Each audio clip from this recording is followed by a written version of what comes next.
Technically speaking. Welcome to our Technically Untechnical Technology Talk, a NIWC Atlantic production, and an award-winning podcast with your hosts, Chelsie Holloway and Alex Jackson. So Alex, since we last recorded, I think I had mentioned that I was going on a family vacation. Well, we did that. It was a lot of fun. We got to enjoy some tropical weather, some beautiful water. We went on a cruise. My three-year-old son loved the water slide on the boat. That was definitely his highlight. And my highlight was that we got to swim with stingrays. We even got to give him a little kiss and everything. It was fun. Ew, kissing stingrays. That sounds pretty cool. Joe, it was so cute. Well, that sounds like a lot of fun. I'm glad you all had a great time. And since we last recorded, I've just sort of been waiting for spring weather to come around. I'm not ready. I don't like this cold weather and ready for it to warm up a little bit more. Well, hopefully it does soon. I know it's coming. It's coming, Alex. I promise. Right? Knock on wood. Absolutely. It'll get there for you before it gets there for us up here in D.C., that's for sure. All right, so we're going to change course. No more talking about the weather or vacations, and we're going to talk about something a little bit more serious. War. More importantly, wartime readiness. So NIWC Atlantic is under the Department of the Navy. So this topic is at the forefront of all of the technology that we create. Coming up, we've got an interview with Jen Shauger, who is the competency lead here at NIWC Atlantic, as well as one of the wartime readiness champions. She's going to explain exactly what we are doing to be wartime ready here at the command, and also why we are currently taking this posture. Then we have our military moment with NIWC Atlantic's Command Master Chief Matthew Keller, who speaks with me about his career in the Navy. Get comfy, turn up that volume, and let's get started. So technology is going to be a large asset and tool in the defense of the United States in any future conflict. And to help us prepare for a possible war in 2027, NIWC Atlantic has stood up a wartime readiness posture. Jen Shauger sits down with us to explain exactly what we mean by this. Thank you so much for joining us here to chat about this very important topic. And we're going to start right off with, can you just please provide some context for why we as the Department of Defense, Department of Navy are stressing readiness? Yeah, so I would just say that from a NAV plan perspective, right, we're really focusing on two strategic ends. Readiness for the possibility of war with the People's Republic of China by 2027. So that's less than 700 days, right? And enhancing the Navy's long-term advantage. Also need to understand, right, as far as readiness, we are not going to be in this fight by ourselves. So part of that is that joint warfighting ecosystem.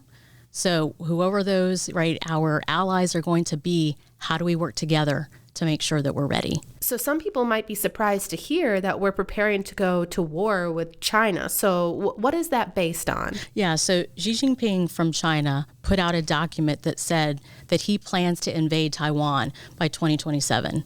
And so what we're trying to do is be ready so that every morning that he wakes up and he has to decide, is today the day? We want to ensure that today is not the day. So that's how we're working together. And we are allies with Taiwan, so we would defend them. Yes. And so, again, that's how we're trying to plan, anticipate, right, what that could look like, what that distributed maritime operations, what that joint warfighting concept, how we would do that. From that perspective, how do we be ready? How do we plan? And speaking of that readiness, what can we do as we are nearing that 2027 date to make sure that the warfighter is prepared and is able to ensure that the mission can be completed? Yeah, so, we have to think about, I think a number of folks will have different definitions for readiness. So from my perspective, in this context, it's really preparing for conflict. It's also trying to get back in the fight. Any preps for war or conflict, we know that there could be damage, if you will. So I think, how do we prepare from ensuring that our workforce is ready, trained, cross-trained, that our sailors and our Marines are ready, that we have the systems and services that we can ensure that they can complete the mission with whatever that looks like. And you mentioned that term readiness. It's interesting because if you are active duty or a veteran, all you need to hear is readiness, right? But our civilian workforce might need to hear the term wartime readiness because that's what we're doing. But to those veterans and those active duty out there, that's what readiness means. means. So when we refer to readiness, it's like you said, readiness for conflict, readiness for wartime. And nowadays that looks different, right? It's a different environment. And that's where NIWC Atlantic plays a crucial role in it. Yeah. So the other thing I would say is, we've had some of these conversations with our veterans, and they certainly know readiness. I would also say we're learning today in the Red Sea conflict how that environment does look different. Kinetic, non-kinetic effects, the impacts of cyber, we're seeing it even just in our personal. So those kinds of things we have to view differently, and potentially even how we prepare and how we counter that is going to be different. Yeah, and we are an information technology command. So cyber, software, systems, that's our wheelhouse where we are going to contribute with this readiness. And so how is our workforce, how are our teams shifting that mindset to prepare tangibly? So first, I would also say, sometimes we view things right in peacetime, and I could argue today that we're not in peacetime. So things like, Admiral O'Connor, right, had shared that she canceled a number of instructions. What are those barriers for us as far as processes, policies, right, so that we can prepare and be ready today? I just lost my thought on some of the stuff that you asked about. Oh, for, some of our engineers and technicians that sometimes have to, travel or deploy, right, to support those warfighters, how do we ensure that they're travel ready? I mean, some simple things as some of the training, some of the passports. What are those things? Having access to the various classification systems, because we won't be fighting and or communicating on NIPRNet. I would also say from a personal perspective, back to the technology, we rely on our phones for things like maps, for points of contact. I don't memorize phone numbers anymore, right? Because we have access to that on our phones. So how do we think about it in denied communications, whether that be from a personal perspective or wartime? So we have to assume, and we're planning that communication is not going to be available. So how do we make sure that our sailors can fight in a denied comms environment? How do we, as families, as coworkers, as friends, communicate if we don't have that comms, that internet, whatever that may look like? So you're encouraging that personal preparation too, right? So I should buy a bunch of freeze-dried food and put it in my garage. Is that what we should be doing here? Stock it up. Well, I go back to that kind of information warfare IT. It is more than, just think of how much that has changed, right, in the last few decades of our reliance on that. So I think we want to focus on that professional and workforce readiness, but I do believe there is an aspect of personal, because there are things that we personally need to anticipate that we need to prepare for. And whatever prep means for the individual family, for any type of situation. But the mindset here is, listen, technology is important, and technology is going to play a key factor in this future war. So whatever that means for preparedness for yourself, do, and then we're taking care of it from the workforce side. Yeah, and lately, back to that mindset, I've been viewing everything from a PACE, priority, alternate, contingency, and emergency. So things like, we'll use the example of even today, coming into the office, getting on the internet, right? If your hardwired doesn't work, that's your priority. Next, you're going to try wireless, right? That could be your alternate. Your contingent, maybe it's your iPad, your iPhone. And then the emergency, I guess we're going back to, I'm walking around the halls and trying to engage with folks. But I think that also mindset on, how we do our jobs, how we support the warfighter from that pace, how we prepare them from a pace perspective, I think that's also an important consideration, if you will. We've been talking about the readiness from a workforce standpoint, but what can families do, people who are connected to us outside of the government workforce, in terms of being prepared and being ready? So I thought some of this, and maybe, Chelsie, when we chatted before about how she automatically thinks about that. I thought about it from a family where an example, maybe it was Chelsea's of, right. We have that. If something were to happen, we all know we're going to meet at a certain location. Or how do we prepare for things like, I don't know, I'm thinking about, financial. I'm thinking about, do we have things written down, right? So that we can make sure that that if there's things that we need to do or have to have contact with, we have it written down and we can refer to that.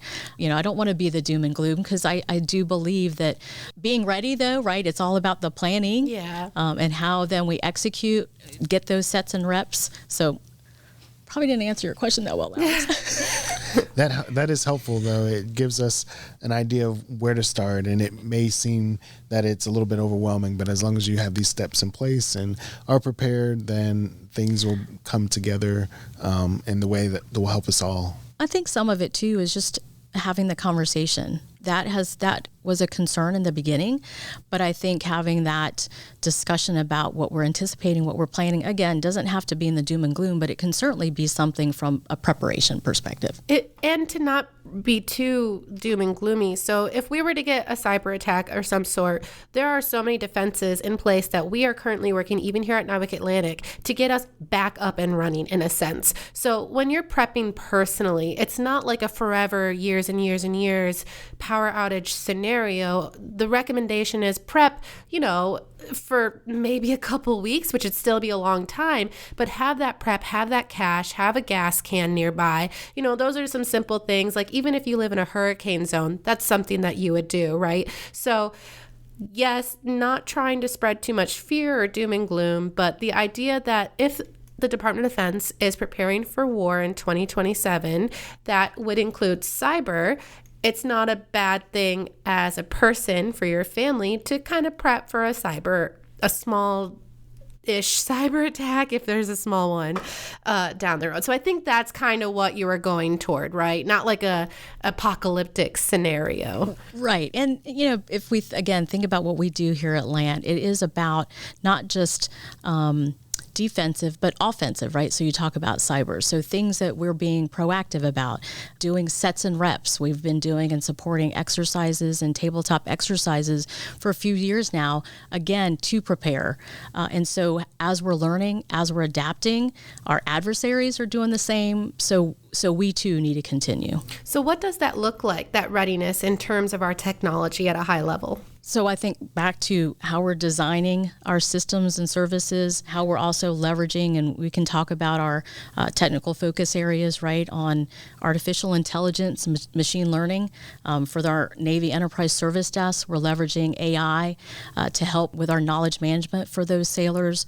Anywhere from, we talked about cybersecurity.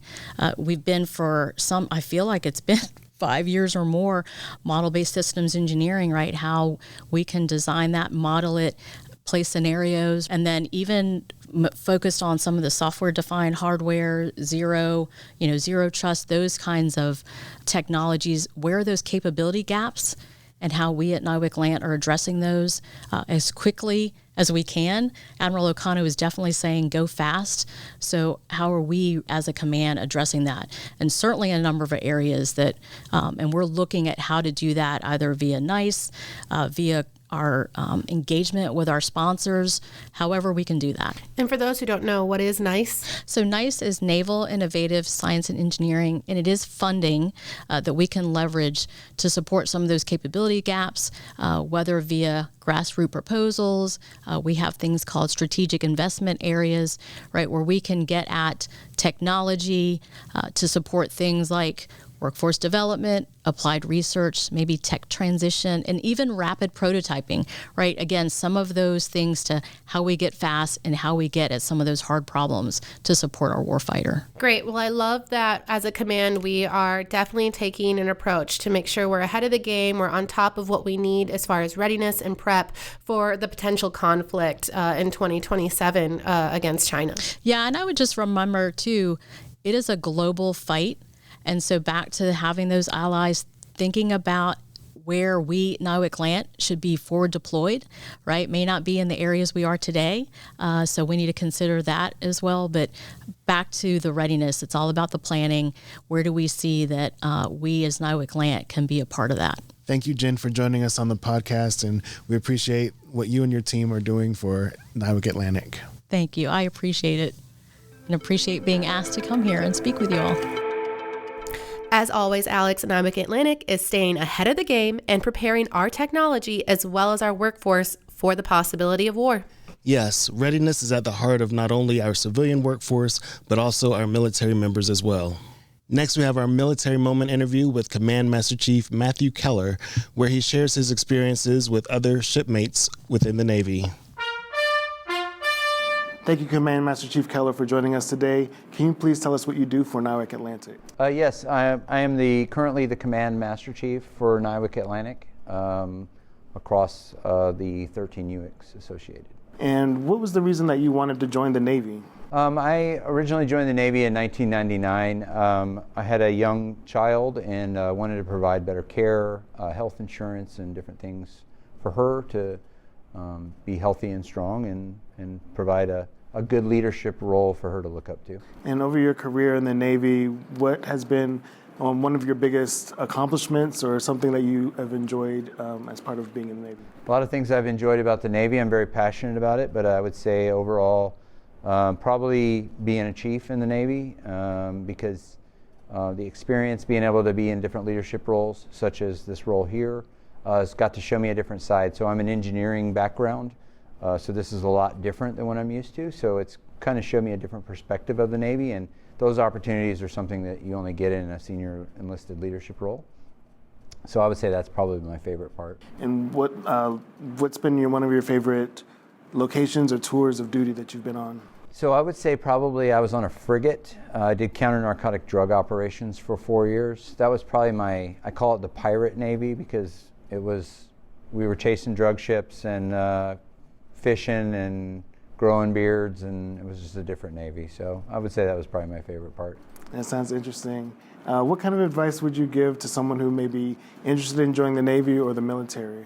I would say don't get stuck on the job that you get when you come in the Navy.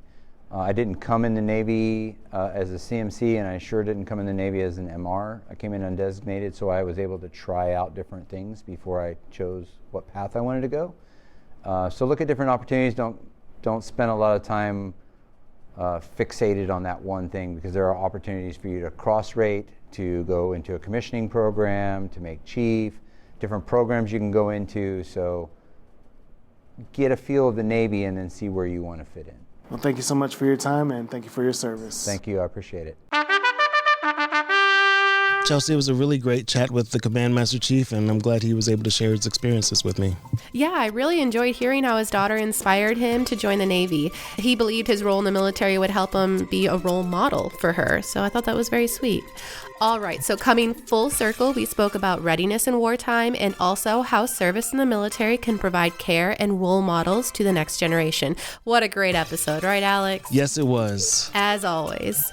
And of course, to learn more about anything we've mentioned in the podcast, check out our social medias under NavWar or our NIWC Atlantic website. Links are in the description. This wraps up another episode of Technically Speaking. Thank you for listening. If you have a tip or story that you think should be included in this podcast, please contact us at our public affairs email address, which is listed in the description. Naval Information Warfare Center Atlantic, also known as NIWC, is the East Coast branch of the Naval Information Warfare Systems Command within the Department of the Navy. We develop a range of technologies that provide state-of-the-art capabilities to the United States military.